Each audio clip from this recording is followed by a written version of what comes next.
Matthew chapter 24.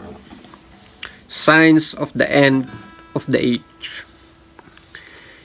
Jesus left the temple and was walking away, when his disciples came up to him to call his attention to its buildings.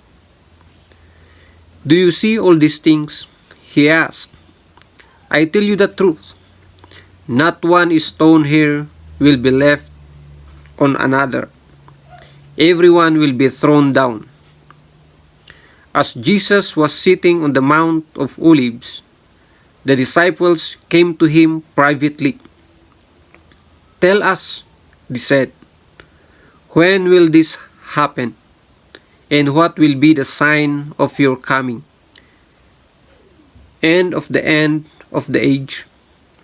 Jesus answered,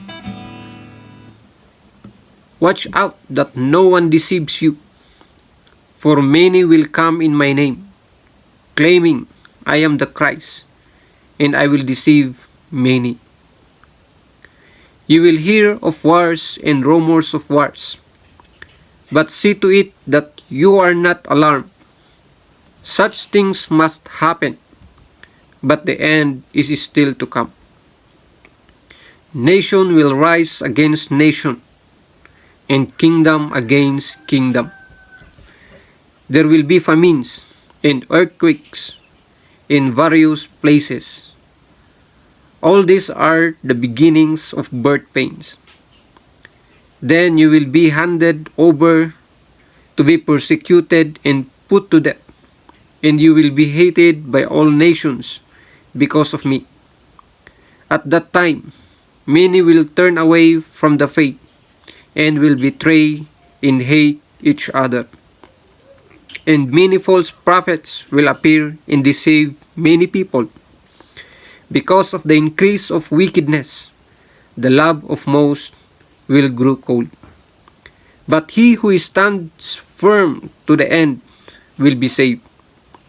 And this gospel of the kingdom will be preached in the whole world as a testimony to all nations, and then the end will come. So when you see standing in the holy place the abomination that causes desolation, is spoken of through the prophets Daniel, let the reader understand. Then let those who are in Judea flee to the mountains. Let no one on the roof of his house go down to take anything out of the house. Let no one in the field go back to get his cloak. How dreadful it will be in those days for pregnant women and nursing mothers. Pray that your flight will not take place in winter or on the Sabbath, for then there will be great distress, unequaled from the beginning of the world until now, and never be equaled again. If those days had not been cut short, no one would survive. But for the sake of the elect, those days will be shortened.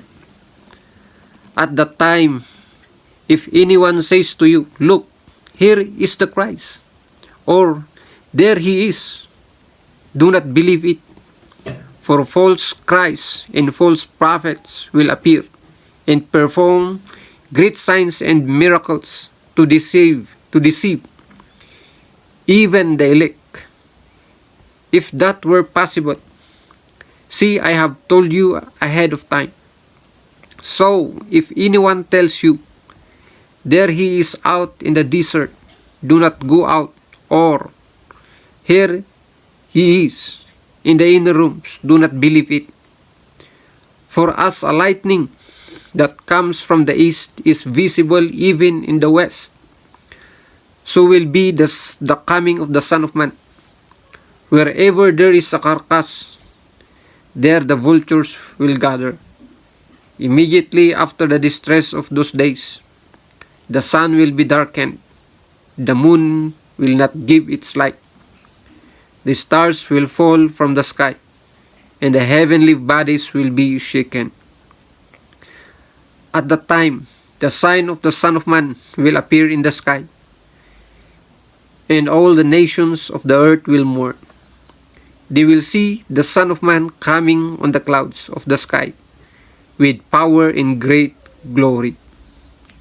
And he will send his angels with a loud trumpet call, and they will gather his elect from the four winds, from one end of the heavens to the other.